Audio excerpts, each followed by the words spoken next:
You're going to hear one heck of a success story. You're going to hear someone that lives a life full of freedom that you all only could wish you want.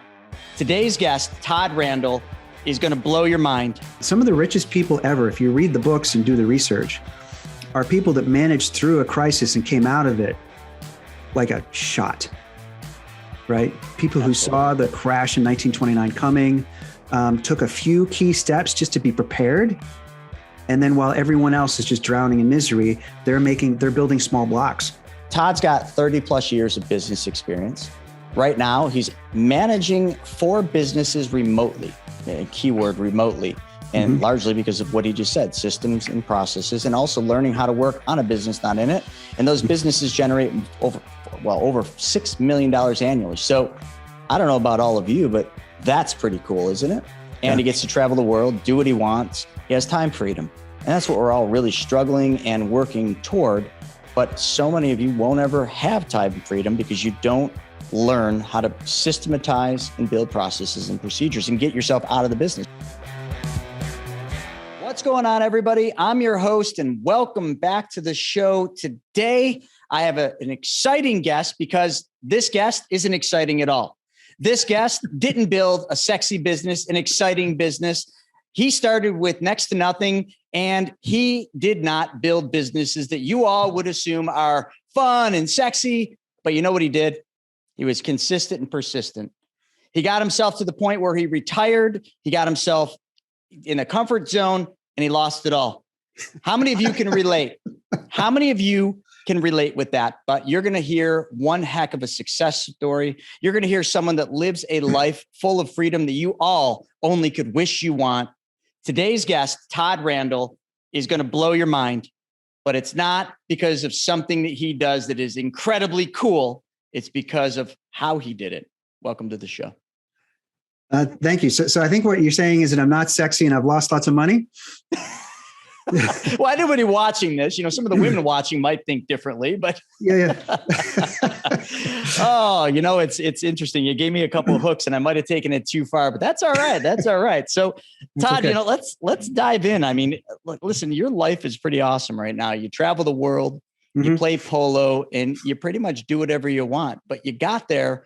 And I don't want to call it an unconventional way, but just a way where a lot of people would just be like, whatever. But you know what? When you reach a level of success, everybody wants to know your story. So I just figured I would just knock everybody on their head and say, this sucks. This boring. He's not even a good looking guy, but you've reached a level of success that not many people reach, but you. Yeah, I struggle with podcasts and self-help books sometimes because they're always written by people who spend the first 2 chapters talking about how amazing they are. And I think, well, maybe I'm not that person. Maybe I'm not Napoleon Hill, right? But can I run a business? What about me, right? In fact, I was working for a company one time, a $300 billion company.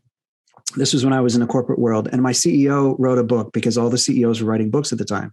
And I thought, this is interesting because this is a really interesting person who turned a company around and really made, something of it. And he wrote a book the same way the other CEOs did. He spent the first 3 chapters telling everyone how great he was. And I thought, that's a huge mistake. Like, no one's going to identify with you. No one's going to pick this book up and read it and think, oh, there's lessons learned. He's just special. He's magic. And I think that my lesson is that I'm not magic. And if you're not magic, then maybe there are lessons learned in the way that I did it.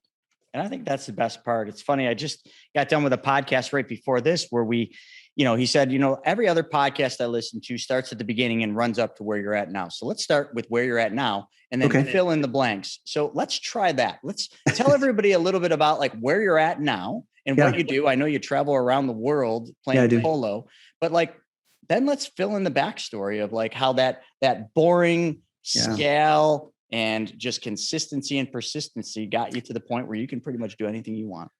Yeah. So how did I get here?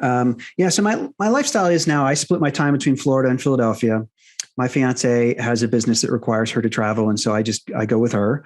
And then we have a couple things we like to do every year. And we just build our schedule around it. So like, for instance, we had opera tickets to an opera that we love, and it was really far away. And we got in a plane and went to see it last weekend. And it was a 4-day trip for a 3-hour show. And it cost us a fortune, but it's something we'll talk about for years, right? In March, we needed a chance to get away. I have a friend who plays polo in Morocco. We went and stayed on his estate on the beach and played polo for a week and read books and walk the beach at sunset. And those are things that we afford ourselves because of the lifestyle we have. It doesn't mean that we're billionaires. It means that we've made choices in life that allow us that kind of freedom. And so many people are trying to work towards that these days. And they just put themselves in a situation where they're working 100 hours a week for the same money they had before. And there has to be a lesson there somewhere, right? Yeah, I think you brought up a good point. When we very first started, we weren't even live yet. You're like, I saw some of your prior podcasts and they're about real estate. I'm going to be a terrible guest because I'm not in real estate. And I said, thank God.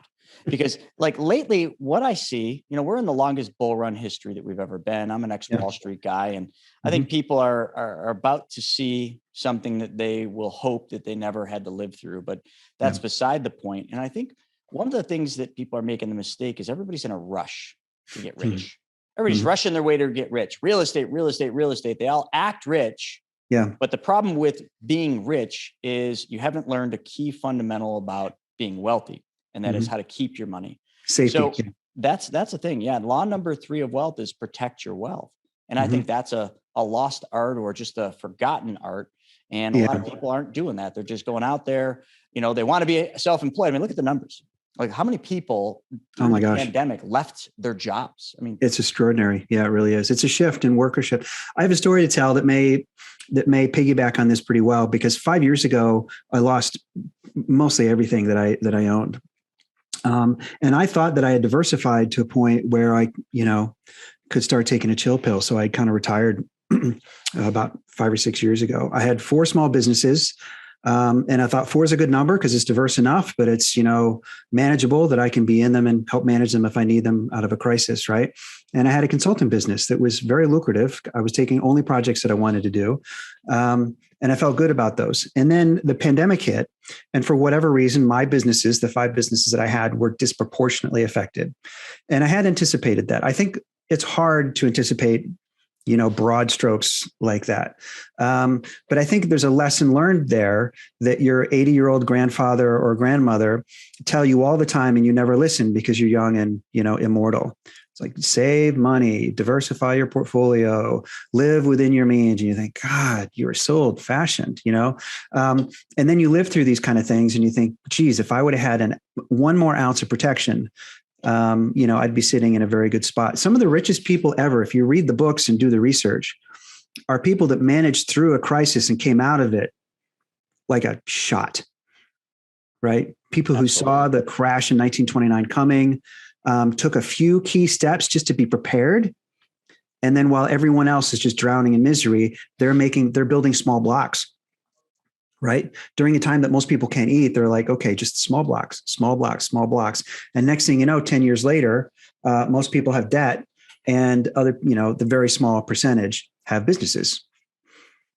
I think that's a very important thing. My friend Kelly Cardenas, he's been on the show and I've been on his, he always talks about inch stones. In life, we're taught to go after the milestones, but that's a long way. Yeah, and sometimes we just need to master inch stones. And sometimes we just need to master picking up the pennies, the nickels, and the dimes before we start getting to the bigger bills. But nobody wants to do that because it's time. But Warren Buffett, a lot of people are like, oh, Warren Buffett's the most successful investor of all times. He's the greatest stock picker of all time. Let me correct you. Warren Buffett is as wealthy as he is because of one thing and one thing only, and that's time. He has been investing longer than just about anybody.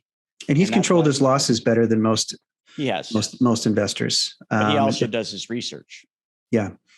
Yeah. But the research is for a reason, right? It's not just profitability. It's also mitigating his downside. And so if you look at the projects he's been in, you'll find that he has some way of exiting gracefully for all of them. Like take all his comments about Bitcoin lately or NFTs. He says, look, it's up to you, right? But for me, if that industry goes south, my asset goes from whatever it is now to 0, and I'm uncomfortable with that. This is a risk reward relationship for me. I'm not judgmental about the people who invented it. I'm judgmental about where it fits in my portfolio. I want pieces of businesses that if things go south, I have assets that help me exit gracefully. And I think that's a smart way of doing it. It is smart. And he's also, and many other very successful individuals, they take an awful lot of time before they ever invest in something. They take time learning it. They take time understanding it. They understand the metrics. They understand the risks. They get to a point where they know, like, and understand everything they invest in, but they're not rushing into anything. Sometimes it could take years for them to take a position in any one investment, where today, gosh, I don't want to pick on millennials, but I see it every day. We talk to people every day. They could be in an Uber going a mile down the road. The Uber driver says, "Oh yeah, I'm crushing it with this altcoin." And then when you get out, you're on your phone, you're buying it. What do you know, like, or understand about what that Uber driver was talking about? Nothing. What does the Uber driver know, like, or understand? Probably not what he just suggested. It's the old shoe shine boy story with the Kennedy Sr. He was getting his shoes shined, and the shoe shine boy is telling him stock tips. Kennedy was a very, very astute investor. Yeah. He goes back to his office and he starts thinking, if the shoe shine boy knows more than I do about stocks, now is the time to get out. He got out and he shorted the market. And the rest is history. He made a large portion of that family's wealth during that period of time. When everybody else loses, somebody's making. When everybody else is selling, somebody's buying, folks. Yeah. Yeah. I'm seeing this in the coaching market right now. There is an extraordinary number of people who would like to leave the workforce, large corporate workforce, and do something on their own. And because I've had 8 or 9 businesses that I've started and run myself and exited some of them, my consulting practice picks up folks that are starting their first and second business all the time. And so I have a pretty constant flow of people like, "Hey, I'm a great dog trainer and I'd like to help people train their dogs." And sadly, this market is full of people offering very quick results. And I don't know many people who are in that market of trading time for money, like professional services, who are making a killing right now. There are very established agencies or very established consultants who will always do well. But the folks who've, quote unquote, got rich in the last couple of years are not offering advice that's useful to the new entrants. And so that market is really suffering right now from credibility. I worry about the people in that situation, right? Because I think there are lots of opportunities for people to build businesses, but if you have an expectation of a really quick return, that just sets you up for failure. And maybe that's the biggest reason why people are failing, is they're just not building it like a business, with an expectation of, hey, I'm going to invest, know, like, and understand something for 6 months, a year, 18 months, 2 years, and then it's going to be profitable. And people, if they're not making money right out of the gate, they just think it's a failure, and that's sad. Well, I just think too, on top of that, you mentioned it, but everybody's sprinting to become rich, where I don't care who you look at or what you study in history, wealth is a marathon. And so is life. Life is a marathon. If you try to sprint your way through life, you miss all the fun stuff. If you believe, go ahead. Sorry, I cut you off. If you believe fundamentally that business is the opportunity to provide value, then you have to ask yourself the question that if you are a clerk at a grocery store, if you're a UPS driver, how much value could you possibly offer in 90 days to anyone that would return $1 million? Not much. Right. And so if you see someone on Instagram or Facebook, or if you hear it in a standing next to somebody in line somewhere that they made $1 million in 90 days, I think the normal expectation, you just have to assume they're lucky. That's not replicatable in the long term. And as long as you're going in with that mindset, I think you can protect yourself from all kinds of risky propositions. I agree with that. And when I see all this stuff of everybody exiting the workforce, it makes sense. There's so much money in the system right now. They printed 5.1 trillion, over 8 trillion since 2008. That money all made it in the capital markets. It's sitting on the balance sheet of the Fed, but now the Fed's going to start selling it off. 95 billion a month. What do you think that's going to be like? It's going to be like a vacuum cleaner attaching itself to Wall Street and to the banking system and sucking all the money back out. You might feel rich today. Tomorrow, you're going to feel poor because of things that are not in your control. So one of the other things too is leaving your job. Great. If you're chasing something, like, and understand, people are always asking me, like, well, how do I know what I should do? And I always tell them, I said, do something you would do if you didn't get paid to do it because you love it. That's what you do. Yeah. But then when people do that, unfortunately, they create another job for themselves, because there's a lot of people that think they're entrepreneurs, but really they're just, they create an environment where they're just creating another job for themselves. Yeah. And they don't create freedom like you have. Yeah. Can we go back in time? Because we're talking now about, choices I've made in the last couple of years and mistakes or successes I've had. But I think at the beginning, the way I did it was a real obstacle course for me. And I hope that your listeners might learn something from it, because I was in big business. I was a corporate bureaucrat like a lot of my friends were. And so I went to them, institutional investors or, finance heads. And I said, hey, I'm looking for a business. I don't have a great idea. Like I haven't invented anything. I can't take my division public. Like there's no kind of easy way for me to off ramp here. I'd like to start a small business. What do you think? And their questions were all about what's your exit? What kind of internal rate of return are you looking for? You do have a sense for what your return on committed capital is going to be. And I'm like, whoa, stop. This is not the world I live in, guys. Like I appreciate that you're an institutional investor and you're looking at 13, 14, 15 opportunities at all times.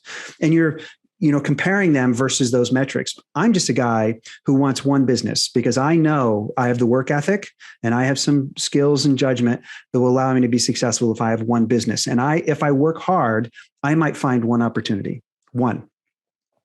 Not 100. Comparing them against each other is kind of irrelevant. My rate of return is almost irrelevant. Give me a shot. And this goes back to your point of do something you enjoy.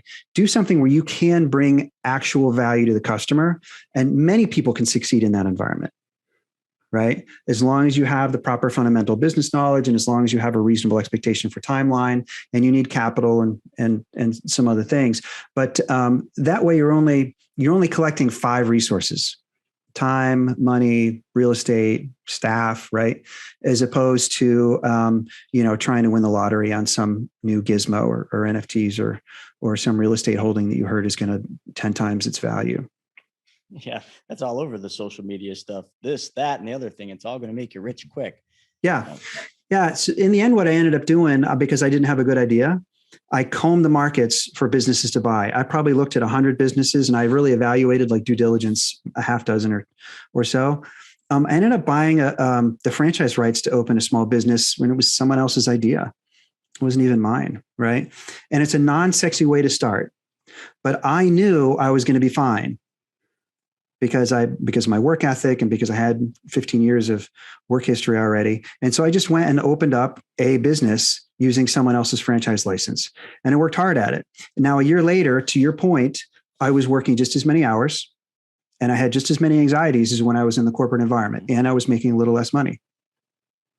So it sounds like life sucked, right? But it didn't. Like I knew that it was my inchstone. I knew that this was one step towards something. And all I had to do then was separate myself from daily operations so that I could start to duplicate and replicate. And that was the ingredient that allowed me to go from a hardworking person who was making a living to a wealthy person in freedom and or money. Right. Sometimes I was wealthy in freedom and sometimes I was wealthy in money. Luckily, over 20 years, I was able to collect both. But I don't think it's a reasonable expectation to have both with your first or second business. I love that. And I think there's a lot of golden nuggets there if you all picked it up. I mean, when you start a business or anything in life, it's really a counterbalance. I mean, you're either going to have time freedom or you're going to counterbalance the other way and you're going to have lots of money. But eventually you will find more of a balance in the middle over time when you start learning how to operate a business. And I think, like you said, you might be very good at something. You might love to do it. You might be the hardest working son of a pup out there.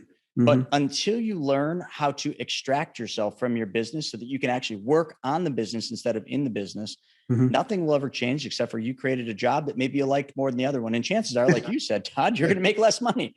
I know, early on in my entrepreneurial journey, I owned snowboard shops. I never made a lot of money. I was a pro snowboarder and I owned skateboard shops. I loved it. I would have done it for free. Even looking back, I would have done that business for free because I truly loved it.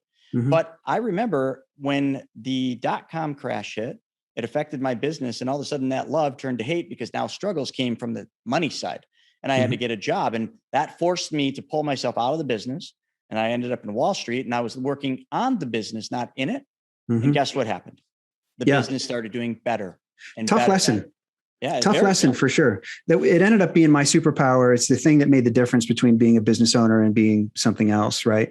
I had a staff member at the time, Carolina, bless her heart. She was so patient with me. And I thought I had this menu of 100 things that only I could do because I'm the owner. Right. And part of that's just pride. I'm the owner. Right. And part of it is real, risk assessment. Like, who else can negotiate a professional liability insurance? I'm the one that's liable. I have to do that, right? Well, the trouble is with that mindset is that if you believe that you're the only person that can do that, there's a list of 100 more things that you're also the only person that can do it. And what ended up happening is in the business, we were taking a performance hit because decisions were not being made. And Carolina came to me and she said, look, with all due respect, I wouldn't exercise the same judgment that you would have because I have 15 years less business experience than you do.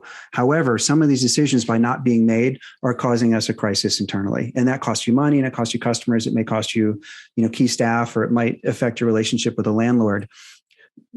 Let me help, right? Let's find some way of delegating. And so over the next 2 or 3 years, we developed a system.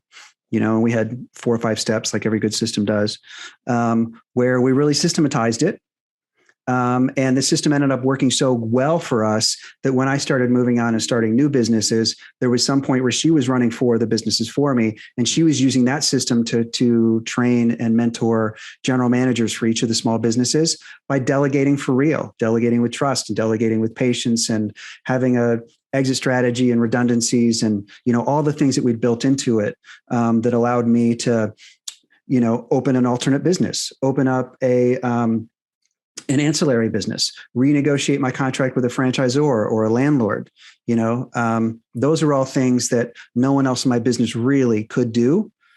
And those things could all double or triple the size of my business.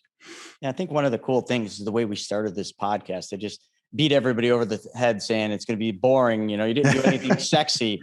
But here's some accolades that I want to just point out. Todd's got 30 plus years of business experience. Right now, he's managing 4 businesses remotely, keyword remotely, and largely because of what he just said, systems and processes, and also learning how to work on a business, not in it. And those businesses generate over $6 million annually. So I don't know about all of you, but that's pretty cool, isn't it? And he gets to travel the world, do what he wants. He has time freedom. And that's what we're all really struggling and working toward. But so many of you won't ever have time freedom because you don't learn how to systematize and build processes and procedures and get yourself out of the business. I hate to break the news to you, you are not the best at what you do. You might think you are, but you're not. There's somebody always that's going to be better than you. Your job is to find that person, or maybe it's not even somebody better than you, somebody that's more efficient than you, so you can actually go out and start building your business. Otherwise, your business is going to be only as big as your time and your ego allows it to be. There's something you said that it would be fun to dig into a little bit, and that there is someone who can do it better than you. And it's not for all the reasons you think. Like the fact that sometimes a key vendor or a key prospect or a key business owner, seller, somebody would need to reach me and they couldn't get a hold of me because I was too busy doing things. Right. And if I had hired somebody and put them in place that they could answer that person's quickly and politely and, with alacrity, that person is more available to my important customer or my important prospect or my important seller. And suddenly they're getting better customer service just for the fact that that person is available to pick up the phone and answer the question quickly. Right. Now, they're not always going to have the answer, but they could check with me and get back to them still with greater speed and efficiency than waiting on my damn voicemail or waiting to get an email back from me. Right. And so that's a reason. The other reason that came into play that I forgot to appreciate, most of my jobs when I was working in the corporate structure, I would go to some company and not give them a resume. I would walk up to someone and say, I've studied this job and I want it so bad, you should hire me for it. I want this job more than the people who are already in the position. It's a little of a stretch for me, and that's part of what makes it fun. But I promise you, a year and 2 years from now, I'll be a mentor to your best people in this job. And that worked for me 3 or 4 times in a row, and I got amazing jobs, and I killed it because I thought they were lovely. I thought they were sexy. I thought they were fun. It was a little more money than I'd made before, and that made it exciting for me. And if you reverse that and think about that for the people on your staff, right? There's somebody that really wants to manage a skateboard store. that is the pinnacle of what they could possibly do with their life. And they're so excited about doing it that they could be better at it than you would be. They can't wait to go to the pub and say, yeah, I don't have the inventory I want at my store. Right. And they start using that, personal language to describe the store that you own. And that's not an offense to you. That's not an insult to you. That is a compliment in the very biggest way. Right. And so those are only two, right? But those are two good reasons why someone could be better at something, even if you have more experience, or even if you were the founder, or even if you were a professional snowboarder. Right. So those are maybe different ways of looking at it than people usually do. Oh, I think that's a fantastic way of looking at it. I want to transition here and Sure. go somewhere else. Polo. So polo's interesting, and we all know what it is, but polo is a sport that we look at as, only the wealthy play. You got to have the really expensive horse. You got to have the friends to play polo with. And guess what? They're all royalty in most cases. So can we just talk a little bit about polo and how that came into your life? I know it's off topic, but this is fun. No, it's fun. I will tell you that it's a novel sport, and it's the most difficult sport I've ever tried. It's more difficult than golf. It's more difficult than surfing, if you've ever tried those two. And those are the hardest that I've ever tried. So that's an appeal to me. But the appeal to me was not the affluence or the novelty per se of it. I grew up in a country, and in order to chase my business ambitions, I was turning into this kind of sophisticated city person. And it was all fine and good, but I really craved the quiet, and I really craved getting dirt under my fingernails and stuff. And so when I left my corporate gig, one of the ways that I was kind of reinvesting in myself was being, more healthy and getting back outdoors. And polo was just one of those excuses that I decided to use to get me back into something that was fun and interesting and on a ranch. Not in a city. And so that was my parlay into that. And I'll correct you on something. Polo it has a reputation for being a really wealthy sport, but it's really a sport that's much more like yachting than other sports, in that most people on yachts are professional sailors. And they're, schmucks like me who grew up in a trailer park or projects and became a good sailor. Like, they're good at the skills, and they know how to command the wind and everything. But someone's got to bring the boat. You can't sail without a boat. Like, Larry Ellison is on one of the best yachting teams in the world. Larry Ellison's not a professional sailor. It's a hobby for him, but he brings a $20 or $30 million boat with him. And so he gets to be on it. Imagine going to the NBA playoffs, right? And having your favorite 4 players on your team, and you get to be on the court taking the passes and shooting free throws. That's the way polo is. And so if you go to any polo field, they're generally speaking, there's 3 or 4 billionaires in every field, right? And then there's a bunch of people like me who are professionals who bring our own rig and our own horses and stuff. But, we're not going to buy a polo field next to the ocean to let everyone play. That's not my budget, right? And then 80% of the players on the field are, people from all over the world who are professional horse people. And they're really good at shoeing, and they're really good at training, and they're really good at grooming, and they're really good at riding. And, those folks are the best players in the world, but they're not necessarily wealthy. Yeah, no, that's awesome. So transitioning back to business, I just wanted to hear that story. And I love it because, I Sure. always say this, people are like, oh, you got to get yourself a boat. Oh, you got to get yourself a plane. Yeah. I say, no. I have friends that have boats, and all my friends that have boats need gas money. So I'll bring the gas money. And I have lots of friends that have jets and planes that I can fly on any time. Yep. All I got to do is just fill the tank, just find friends with jets, find friends with boats, find friends with whatever you want, and solve their problem. And in both of those, they need gas money. So I'll bring the money. They got the jet. Same thing. You got billionaires that want to have the polo fields. You got the horse and the rig and the skills that pay the bills. So, So when I show up, I'm working their horses, which is valuable to them. And they need players on the field, which is valuable to them. And they want sports people. They want people with good manners on the field. Just like when you golf with friends, you want them to have good etiquette. And so I bring all that to the field. And yes, it's more expensive than playing golf for the weekend, but it's not like I'm dropping $1 million every time I play. One other thing too, in your businesses, one of the things I read, so you've had 8 businesses in total. Yeah. And they include spas, gyms, construction companies, wholesaling companies, coaching and consulting agencies. That's a vast array of different companies. But the one that stands out like a red-headed stepchild is construction company. Let's talk about that for a second, because that just doesn't fit the mold of the rest of those.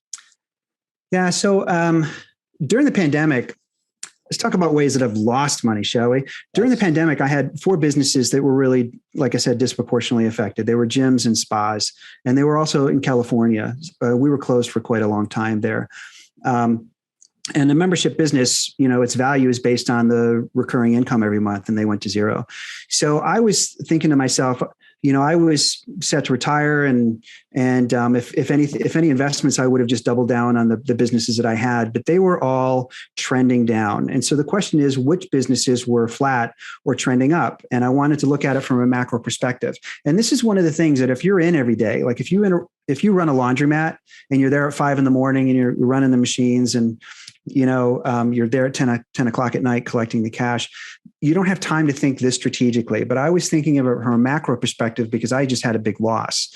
And I thought to myself, hey, what industries are trending up and have some kind of, legs to them? And I looked in construction on purpose. And so I acquired one of the companies, and it's a wholesale company that sells products to construction workers, professionals. So we do vinyl, aluminum, chain link, lots of stuff that people use for fences. And I bought this company because it was in the middle of the pandemic and lots of owners were scared and they were trying to get out, and I got a good multiple on it.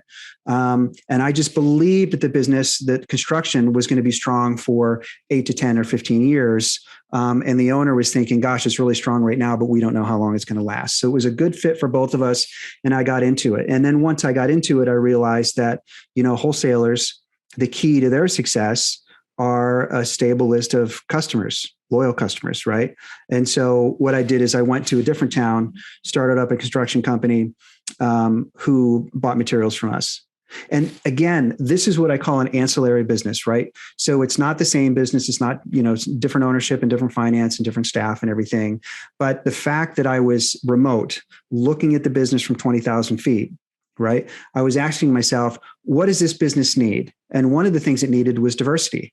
I didn't have sufficient diversity in suppliers. I didn't have sufficient diversity in customers. And so I created a customer as just a way of creating a little more diversity. And that's a decision that I could investigate, understand, and make an investment about because I was, allowing myself to think strategically. No, that's smart. No, that all makes sense. I mean, just looking at it on a piece of paper, it sort of just stood out there. Mm-hmm. So very different. Let's go back to when you lost all your money. So we talked about like the how and the mm-hmm. reasons and the different things, but we didn't talk about the emotional effects that had on you. Oh yeah. So can we just hit that? Because I think right now it's a very important thing. Yeah. It might be premature, but a lot of people are about to have an event similar to that because they weren't prepared for what's coming. They're living under a rock, clearly. But like, what was that like emotionally? Yeah. And how did you overcome that? The world is really changing right now. As a business person, I think you need to be more protected from drastic changes in the market because some things are just out of your control. There are politicians or, diplomats or Federal Reserve people that are making decisions that affect everybody. And they're probably making those decisions, with the very best information they have, with the very best integrity they have, but they impact you in a disproportionate way these days. And so for me, when I saw this coming, I panicked, right? I thought, this is a ship that I can't stop. It is moving it is heavy. It is moving at a big speed. There's nothing I can do on the ground to kind of salvage them. So how can I protect myself? And being a business owner allows you to be a bit more decisive about things sometimes. I've never met a business owner that was a hammer and har where they think all the time. In order to be a good business owner, you need information, yes, but then sometimes you need to make decisions quite decisively. And so right in the middle of it, when I saw things going down, I decided that I didn't have enough working capital to support 5 businesses with zero revenue. Nobody would, right? Everybody anticipates having one business have troubles. Good business people anticipate 2 or 3 businesses having financial troubles, right? I had more working capital than I needed in good times. I had enough working capital in bad times, but I did not have enough working capital in a crisis. And so what I decided is that I was just going to move out of my penthouse suite overlooking the beach, move everything into storage. I bought a dumpy trailer and a dumpy truck, and I moved onto a a buddy's farm and parked it for a couple $100 a month. And it just made me feel better. Like, how much money did I save? I don't know, $5,000 or $10,000 a month. It's not enough to make or break the businesses, right? But I was making decisive moves like that. That was only one of them, right? That took the pressure off my expense flow at the end of the month. And it put me in a position at least to start planning for my exit. And it wasn't an act of desperation. It was a way of keeping me from being desperate. Like in those times, the most difficult thing is feeling like you have no power. Like I have no impact. I have just to sit here and wait for this weight to crush me. I was not happy with that. That is a very, very tough place to be. I hope that you have never been in a place like that where you see the truck coming and you just can't get out of the way. And so I made a couple decisive moves like that just felt like I was taking steps in the right direction. And in the end, they probably saved me. That's important because I think that psychological thing, and I loved how you said, the truck's coming, but you can't move. How many of you listening to this have ever had that dream where you're in danger, but you can't run, you can't move, you're just frozen? I mean, that's sometimes business. You see it, you know it, the pressure's there, but you can't do anything about it. At the time, the biggest drain for me is I had 4 retail shops that were all paying $10,000 or $15,000 a month in rent. And the amount is kind of irrelevant because everyone comes at that from a relative perspective, right? It depends on how much money you have saved. It depends on how much income you have, et cetera. But, I had a drain rate of $50,000 or $60,000 a month that were just in rent, right? And it was such a big number that all you have to do is do the math, right? It's like, if we're closed down for 2 months, I have plenty, right? If we're closed down for 6 months, start to worry, right? Closed down for a year and a half, like there's no way. Right. And so as soon as I saw it coming, I thought, geez, there's so little that I can do. If these businesses are closed for a year, there's so little I can do to stop it. And that wasn't helpful. There's so many times in business where you have these thoughts and you think to yourself, well, okay, that thought's not helpful. So what can I do? What can move me off this X? And for me, just by reducing my expenses, I felt like I was empowered to make some decisions that brighten my future. And in the end, I needed the whole runway. I needed the entire runway of all the capital I had in order to make these decisions to acquire a new company or to move or to what have you. So I'm glad that I made those decisions, I guess. Very, very good decisions. They really are. What advice would you give, today? I mean, a lot of people are entrepreneurs or business owners because they've left their job and they've ventured out into the unknown to take control of what they wanted to do instead of being somebody that just clocks and trades hours for dollars. What advice would you give them in today's time, maybe knowing what or having an inkling of what's about to happen? Boy, I had 2 things that just jumped to the front of my mind on that one. The first one is please treat it like a real business. Talk to people who've owned businesses before, get their advice. There's a lot of hype out there right now by people who've had particularly good luck or unverified success, if you know what I mean. Like there are people who put all kinds of pictures of themselves on social media in situations that it seems unlikely that they could have accomplished. I'm saying that in the nicest way possible, right? So think of it like a real business. When I opened my first business, I set, all this money away. The amount maybe isn't important, but I set most of my savings, my entire 401k and everything. I set it aside for a year and a half while I looked for real estate. And then it took me 6 months to build and permit and get my, occupancy permit and everything like that. And then I opened and I lost money for 3 or 4 months. And then I started cash flowing positive in month 4. And I didn't make my money back from that investment for 2.5 or 3 years. If you do the math, that was a 1, 2, 3, 4, like 4 or 5 year period for me to get my capital back. And I was thrilled. Success.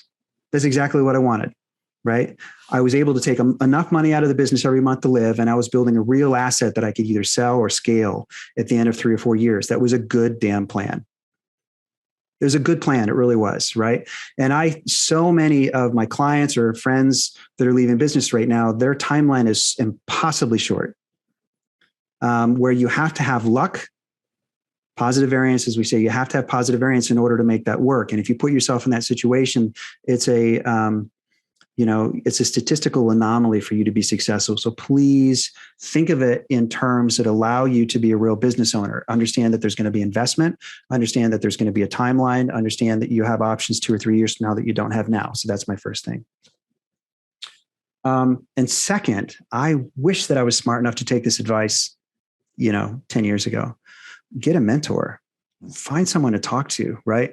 The reason I coach, I have 4 businesses right now, and one of them is coaching young entrepreneurs. And it's not my first or second or my third income, best income source. It's not what I do it for. I'm not trying to make $1 million in that. I just value so much saving people the time and energy that I spent beating my head against the wall until it was bloody. When I was in corporate, I had people around me constantly. I'll bet you remember this at Wall Street, because the people that had the job like you had were the best of the best, and they bubbled to the top because they were excellent at something. They were a professional athlete, or they did well in school, or they graduated from the right university, or they had a really good referral, and they got to the top, and suddenly you were surrounded with all these experts. And every time you ran into a problem, you could just be on the road traveling or at a trade show or in the office, and you could bounce it off experts all around you that all had great perspective. And that's a intoxicating environment to be in, because you have this personal development that's kind of always on speed. When you're a business owner doing things on your own, you start to be the only smart person in the room.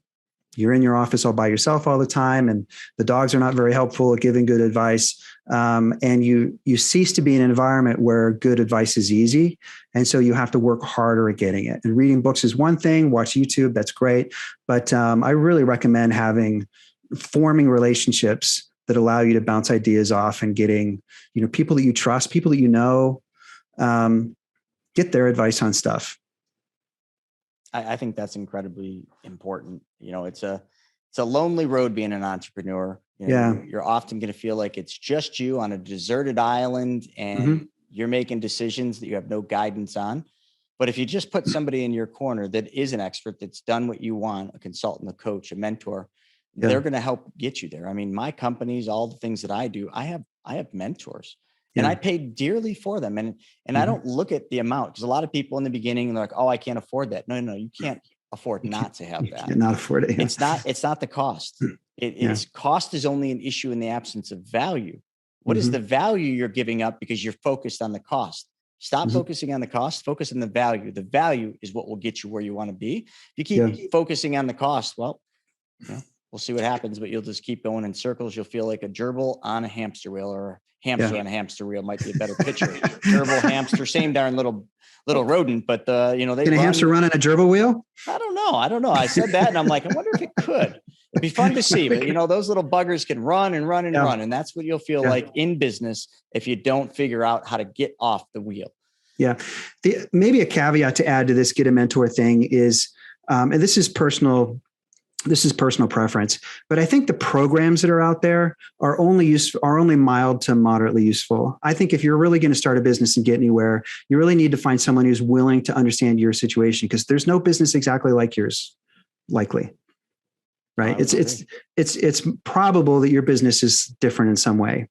If you're going to bring real value to the market, you have to have something that's distinctive, right? And you really want someone who's going to take the time and understand who you are. And a lot of the programs out there, like to go through a Tony Robbins program is great for everybody. Everyone should do it, but don't count on that as your mentor for a small business, right? Because it's a good self-development process. But in the end, you're going to need somebody to call on a Friday night and say, whew, this came out of left field this week, and I really need advice before Monday. And Tony Robbins is not the guy that's going to pick up the phone on a Saturday morning for you. No, he's not. He's a guy that would. You see him all the time on social media, giving you the greatest self-help. Yeah. But when you actually need that defining answer, good luck. He seems like a guy that would. Like if he knew you were in trouble, he would pick up the phone on Saturday morning. But there comes a scale issue, right? Where he mentors tens of thousands of people a year. And so access is a problem. I did a program a couple of years ago, and I had a defining moment in my career.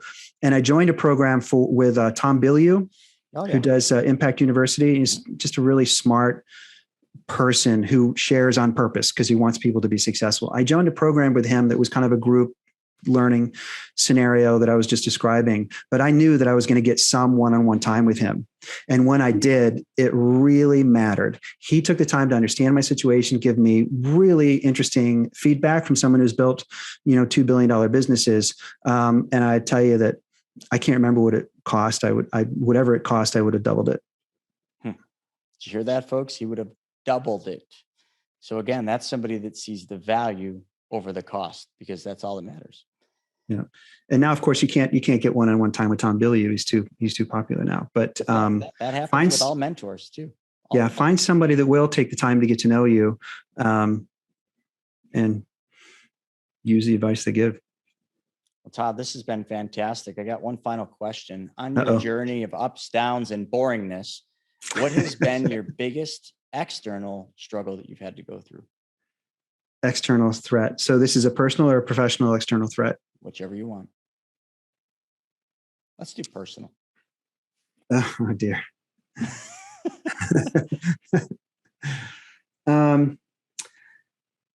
No, let's do professional. I don't have a good personal one to share, but I think professional, the thing is that there are elements out of your control. Like if you do a real SWOT analysis, the external things are sometimes extremely hard for you to control. A competitor moves into your town and you didn't see them coming, or even if you anticipated them to come to town in a way that you didn't anticipate. A crisis like the pandemic or a political shift or something. Those are the kind of things that if you're not planning for, you'll be caught flat-footed. And in my case, I nearly destroyed my financial life by not planning enough for it. And you could not fault me for it because, gosh, Todd, that's really hard to anticipate. But no, you should anticipate even very terrible things and have some plan for it, right? You're a small business, but you can act like a big business in a way that planning can be part of your daily routine. And for me, I was blindsided by something that nearly sank me. So Todd, if people wanted to talk to you about your coaching, your consulting, and the things you do, where would they find you? Sure. I put up a website recently, which is a good way to start. It's called beachview.biz. Beachview.biz, Bravo, Indigo, Zebra. And that's a good place to start. I also do a lot of kind of coaching advice and business advice videos and tutoring on Facebook. I have a Facebook group called Real Business Coaching. I have super interesting discussions in there. Sometimes people will bring up a topic and we'll just brainstorm on it. That's a good way to get to know me too. I love it, folks. So we'll put those up in the description so you can click them and you can get to know Todd and his whole business and how he can help you. And again, focus on the value that you need, not the cost to get what you need. This has been an awesome episode, Todd. Thank you for your time. And Thanks, of you, I want to ask all of you one question. In these times, are you ready to actually take action? Are you ready to do something, or are you just here getting knowledge after knowledge? I got some news. Knowledge isn't what's going to get you where you want. Knowledge is useless if you don't apply it. So what I'm going to challenge all of you to do is go apply something that you learned here. Look at your business. Maybe it's write a business plan. Maybe it's get a consultant like Todd. Do something that will move the needle for you, your business, and what it is you're trying to achieve, and do it right now. Because waiting always makes the situation worse. With that being said, folks, thanks for joining us on this episode. Make sure you like this. Make sure you pass this on to at least 20 people, because I know if I ask you to share this with 20 people, you might give it to 2. So let's strive for 20 and see how far you can get. And that'll show me what kind of an action taker you are. We'll see you all on the next episode of the Money School podcast. Till then, have a good night.